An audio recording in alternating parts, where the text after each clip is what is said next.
Le 5 février au matin, c'est un beau soleil. Françoise a une occasion pour monter voir les Ploufs à Québec au Grand Théâtre, une production où Viviane et Robin sont impliqués grandement. À la demande de Viviane, elle décide de monter à Montréal quelques semaines et de revenir pour son accouchement plus tard. À la fin février, j'ai décidé de monter à Québec pour la fête de Jean-Nicolas et à la fois faire une surprise à Françoise et lui apporter une valise supplémentaire. Françoise est retournée ensuite avec moi à Richelieu. Je l'ai laissée là en pensant qu'elle reviendrait immédiatement après l'accouchement. Alors voici une belle histoire, une longue aventure qui a duré 88 jours.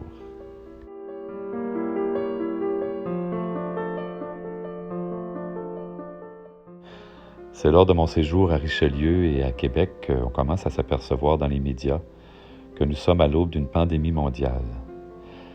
Le mois de mars arrive et Viviane accouche le 16 mars, le premier jour du confinement.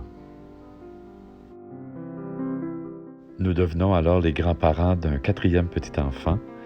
Il s'appelle Milan, né à Sainte-Justine, au centre-ville de Montréal.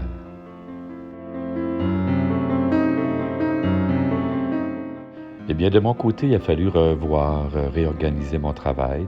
Alors, depuis ce temps-là, je travaille directement de la maison.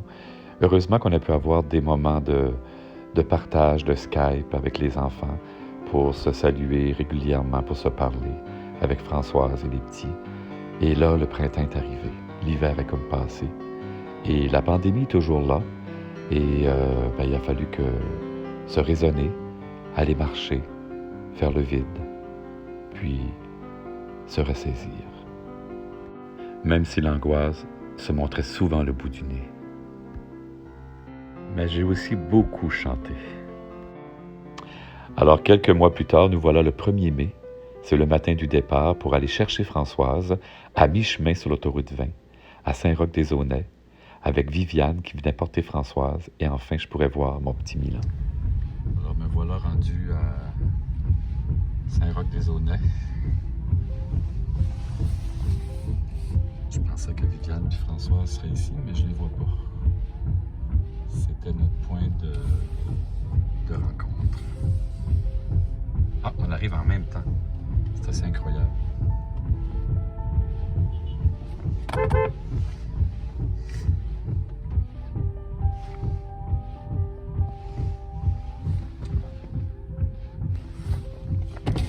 On est arrivé en même temps! C'est assez incroyable. Je le sais, c'est hallucinant. Je le sais, c'est vraiment hallucinant. C'est fou, Red.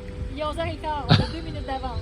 Oh, allô? Attends, pas! On a fait notre char, là. Allô, allô? On fait des masques. Attends, mets nos masques. Parker. Allô, mon Dieu, c'est mouvant.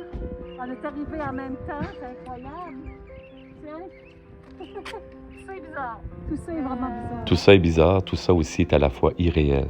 Comment se fait-il qu'à la seconde près, on est arrivés ensemble au kilomètre 430? Allô, mon cher petit Milan, pour la première fois, tu vois ton grand-papa. C'était très émouvant.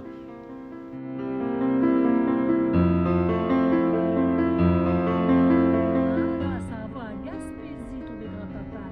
Là, votre vignette, on va venir te voir bientôt, mon cœur. Tu vois, le gentil garçon. Tu donneras des gros bisous à Abraham, OK?